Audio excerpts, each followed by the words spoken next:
ഇപ്പോൾ നമ്മൾ പറഞ്ഞു വന്ന മുഴുവൻ ഈ വെജിറ്റേറിയൻ നമ്മുടെ നാട്ടിൽ സുലഭമായി കിട്ടുന്ന പച്ചക്കറികളും പഴങ്ങളും നമുക്ക് കൃഷി ചെയ്യാവുന്ന സാധനങ്ങൾ ഉപയോഗിച്ച് നമ്മൾ ഉണ്ടാക്കുന്ന സദ്യകളെക്കുറിച്ചാണ്. ഇനി നോൺ വെജിറ്റേറിയൻ്റെ ഒരു വിഭാഗം വേറെ കിടക്കുകയാണ്. അപ്പോൾ അതിനെപ്പറ്റി സംസാരിക്കാനായിട്ട് കോഴിക്കോട് നിന്നും ശ്രീ ഗഫൂർ ഇവിടെ എത്തിയിട്ടുണ്ട്. നമുക്ക് അദ്ദേഹത്തെ വേദിയിലേക്ക് സ്വാഗതം ചെയ്യാം. ശ്രീ ഗഫൂർ.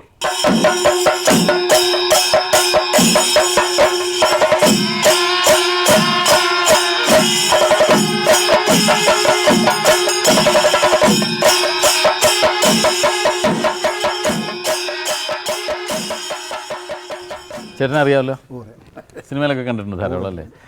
നടൻ മാത്രമല്ല, ഈ പാചകകലയെ പറ്റിയൊക്കെ ഒരുപാട് അറിയാവുന്ന ഒരാളാണ്. ഇത് നന്നായിട്ട് ഭക്ഷണം ഇഷ്ടപ്പെടുന്ന ആളാണ്, ഭക്ഷണം ഉണ്ടാക്കാൻ അറിയാവുന്ന ആളാണ്, കഴിക്കുന്ന ആളാണ്. പക്ഷേ ചേട്ടൻ നോൺ വെജ് കഴിക്കുമോ? ഒരു കാലത്ത് കഴിച്ചിരുന്നു, ഇപ്പോൾ കഴിക്കാറില്ല. ഞാൻ കണ്ടിട്ടില്ല, വളരെ കുറച്ച്. ഞാൻ കണ്ടിട്ടില്ല, കോളേജ് പഠിക്കുന്ന കാലത്ത് കഴിക്കുമായിരുന്നു. പക്ഷേ ഗഫൂർ നോൺ വെജ് വിഭവങ്ങളുടെ ഒരാളാണ്. കോഴിക്കോട് നിന്നാണ് വന്നിരിക്കുന്നത്. പിന്നെ കോഴിക്കോട് എന്ന് പറഞ്ഞപ്പോൾ അത് മുഴുവനായില്ല. കോഴിയിറച്ചിയും ബിരിയാണി, പിന്നെ പത്തിരി കോഴിക്കോട് ഐറ്റങ്ങൾ ഒരുപാടുണ്ട്. പറയും. ബിരിയാണി, നെയ്ച്ചോറ്, അതുപോരാതെ പിന്നെ പത്തിരിയുടെ ഐറ്റങ്ങളുണ്ട്. പിന്നെ മുട്ടമാല, മുട്ടസുർക്ക. ഈ നെയ്ച്ചോറ് എന്ന് പറഞ്ഞാൽ നോണിൽ പെടില്ല, അതിൽ ഇറച്ചിയൊന്നും ചേർക്കില്ല. അല്ല, നെയ്ച്ചോറ് ഇറച്ചിയും വേണം. അല്ല, വെജിറ്റേറിയൻ കഴിക്കും. നെയ്ച്ചോറിൻ്റെ കൂടെ സാമ്പാർ ഒഴിക്കാൻ പറ്റില്ല. സാധാരണ കല്യാണങ്ങൾക്ക് നമ്മൾ ഉപയോഗിക്കുന്ന മുഴുവൻ ബിരിയാണി അല്ലേ? ബിരിയാണി, നെയ്ച്ചോറും ഉണ്ടായിരുന്നു. നെയ്ച്ചോറ്, അതിൻ്റെ കൂടെ വേറെ എന്തെങ്കിലും, പിന്നെ പത്തിരി, പീഡിയപ്പം, ഈ നൈസ് പത്തിരി ഉണ്ട് കോഴിക്കോട് സ്പെഷ്യൽ. പക്ഷെ അതൊക്കെ ഒന്ന് ഉച്ചയ്ക്ക് കഴിക്കുന്ന ഒരു ഉച്ചയ്ക്ക് വെക്കാറുണ്ട്. അതല്ലേ? ഇപ്പോൾ ആദ്യമില്ലായിരുന്നു, ഇപ്പോഴൊക്കെ ഉച്ചയ്ക്കും വെക്കാറുണ്ട്. ശരിക്കും പത്തിരി ഒക്കെ ഈ നോയമ്പ് തുറയോട് അനുബന്ധിച്ചുള്ളതല്ലേ? നോയമ്പ് തുറക്കുമ്പോൾ കഴിക്കുന്ന ആയിരുന്നു ആദ്യ കാലങ്ങളിൽ. പക്ഷെ ഇപ്പം അങ്ങനെയല്ല, ഇപ്പം എല്ലാ സദസ്സിലും ഉണ്ടാവും. ഈ ബിരിയാണിക്ക് സാധാരണ പച്ചരി ഉപയോഗിച്ചാൽ ശരിയാവും? ഇല്ല. അല്ല, അതിന് പ്രത്യേകം ഈ ബസുമതി എന്ന് പറഞ്ഞാൽ ബസുമതി നമ്മളെ കോഴിക്കോട്ടേക്ക് ഉപയോഗിക്കാറില്ല. അല്ല, നീളത്തിലുള്ള അതെ ബസുമതി, അത് കോഴിക്കോട്ടേക്ക് ഉപയോഗിക്കാറില്ല. പിന്നെ അവിടെ കൈമ എന്ന് പറയുന്ന അരിയുണ്ട്. അത് ഏറ്റവും ചെറുതായിരിക്കും, വളരെ ചെറുതായിരിക്കും. മറ്റേത് ബിരിയാണി മലപ്പുറം ജില്ലയിലേക്ക് കയറി കഴിഞ്ഞാലുള്ളൂ. കോഴിക്കോട് നിന്ന് അങ്ങോട്ട് കണ്ണൂർ, കൂത്തുപറമ്പ് അവിടെയൊന്നും ഈ സാധനമില്ല. അത് ഇവിടുന്ന് ഇങ്ങോട്ട് ആ ഭാഗങ്ങളിലൊക്കെ ബിരിയാണിയിലെ അരി വളരെ ചെറുതായിരിക്കും. ഇങ്ങോട്ട് വന്നു എറണാകുളത്തൊക്കെയാണ് വലിയ അരിയോട് ആണ് ആളുകൾക്ക് ഉപയോഗിക്കാം.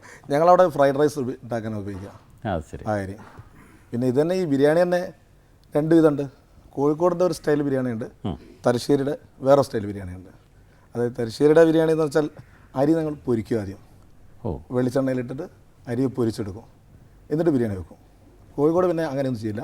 അരി പുഴുങ്ങി, സാധാരണ നമ്മൾ വെറുതെ ചോറുണ്ടാക്കുന്ന മാതിരി അരി പുഴുങ്ങി ഊറ്റിയെടുത്തതിന് ശേഷം ബിരിയാണി വെക്കും. അപ്പോൾ ബിരിയാണി അല്ല, അത് പൊരിയാണി എന്ന് വേണം പറയാൻ. മറ്റേത് സാധാരണ അരി പുഴുങ്ങി വേവിച്ചിട്ട്, അത് പിന്നെ ഓയിൽ കൂടുതലാണ് ആ സാധനം. മറ്റേ കോഴിക്കോടിന് ഓയിൽ കൂടുതലുണ്ടാവില്ല, പക്ഷെ ടേസ്റ്റ് രണ്ടും ഏകദേശം സാമ്യമാണ്. പിന്നെ ഈ കോഴിക്കോടൊക്കെ ഉള്ള ഒരു പ്രത്യേകതയാണ് ബിരിയാണി, പത്തിരി, ഇറച്ചി കൂടാതെ പുതിയാപ്പിള പലഹാരങ്ങൾ എന്ന് പറഞ്ഞിട്ട് ഒരുപാട് പലഹാരങ്ങളുണ്ട്. അത് ഈ ഒരു വീട്ടിൽ നിന്ന് പെൺകുട്ടിയെ കല്യാണം കഴിച്ച് വരുന്ന മണവാളന് മാത്രം കൊടുക്കുന്ന ചില പലഹാരങ്ങളാണ്. അതിലാണ് ഈ ഇറച്ചിപ്പത്തിരി, കണ്ണുപത്തിരി, പിന്നെ സമൂസ, ഉന്നക്കായ, മുട്ടമാല, മുട്ടസുർക്ക, പിന്നെ ആട് നിറച്ചത്, കോഴി നിറച്ചത്.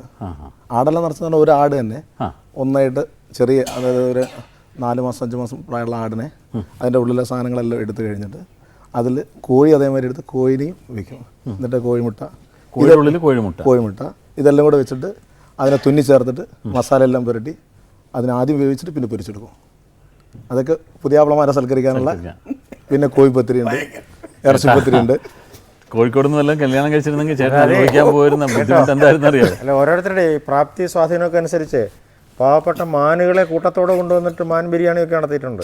ഈ മുട്ടമാലയെ കുറിച്ചൊന്ന് പറഞ്ഞു തരാമോ? കോഴിമുട്ടയുടെ ചുവപ്പ് മാത്രമേ എടുക്കുള്ളൂ, മഞ്ഞ ആ കുരു മാത്രമേ എടുക്കുള്ളൂ. അത് രണ്ട് വേർതിരിച്ച് കഴിഞ്ഞിട്ട് നമ്മളെ ചിരട്ടയില്ലേ, ചിരട്ടയ്ക്ക് ചെറിയ ഹോൾസ് ഇട്ടിട്ട് അത് പഞ്ചസാറിൻ്റെ സീറയിലേക്ക് ഇങ്ങനെ ഈ ജിലേബിക്കൊക്കെ ചുറ്റാറില്ലേ, അതേമാതിരി ചുറ്റി ഇങ്ങനെ എടുക്കുക. അത് ഭയങ്കര പ്രയാസമുള്ള സാധനം. അത് അത്രയും ക്ഷമയുള്ള ആളുകൾക്ക് ചെയ്യാൻ സാധിക്കും. അമ്മ കണ്ടിട്ടുണ്ടോ ഈ മുട്ടമാല?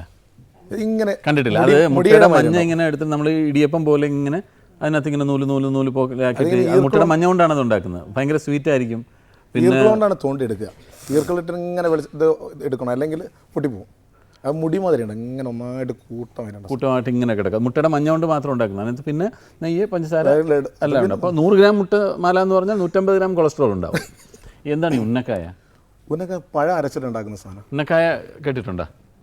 ആ, അതൊരു മുസ്ലിം പലഹാരമാണ് ഉന്നക്കായ. ചട്ടിപ്പത്തിരി, ഉന്നക്കായ. ഉന്നക്കായുടെ ഒരു ഉന്നക്കായ എന്ന് പറഞ്ഞാൽ പഴം സാധാരണ നല്ല പാകമായ പഴം അരച്ചിട്ട്, ഏത്തപ്പഴം അരച്ചിട്ട് അതിൽ തേങ്ങയും പഞ്ചസാരയും എല്ലാം ഏലക്കായിട്ടുള്ള അത് ശരിക്കും സോട്ട് ചെയ്തിട്ട് അത് ഇതിൻ്റെ അകത്ത് വെച്ചിട്ട് ഇത് ചുരുട്ടിയിട്ട് പൊരിച്ചെടുക്കും.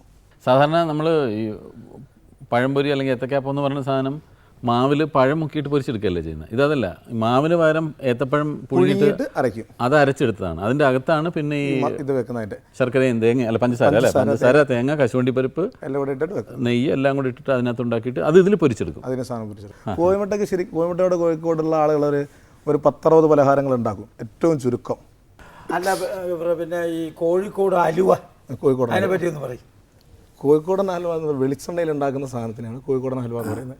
പക്ഷേ ഇപ്പം അത് ലാഭത്തിന് വേണ്ടിയിട്ട് നെയ്യിലും ഇതിലൊക്കെ ഉണ്ടാക്കുന്നുണ്ട്. അത് ഈ റെയിൽവേ സ്റ്റേഷനിൽ കിട്ടാറുണ്ടല്ലോ സാധനം. അത് മേടിച്ച് കഴിഞ്ഞാൽ പിന്നെ ആലുവ എന്ന സാധനം തിന്നേയില്ല. അത് കോഴിക്കോട് നല്ല സാധനം. കോഴിക്കോട് റെയിൽവേ സ്റ്റേഷനിൽ നിന്ന് വാങ്ങിച്ചാലും കണക്കാണ്. അത് കണക്കില്ല. തലശ്ശേരിയിലും വ്യത്യാസമില്ലേ? എല്ലാ സ്ഥലത്തും. ഇനിയുമുണ്ട് കൊതിയൂറുന്ന ഒരുപാട് വിഭവങ്ങളുമായി നമ്മളോട് സംസാരിക്കാനെത്തിയ പല അതിഥികളും. അവരെ വേദിയിലേക്ക് ക്ഷണിക്കുന്നതിന് മുമ്പ് ഒരു ചെറിയ ഇടവേള.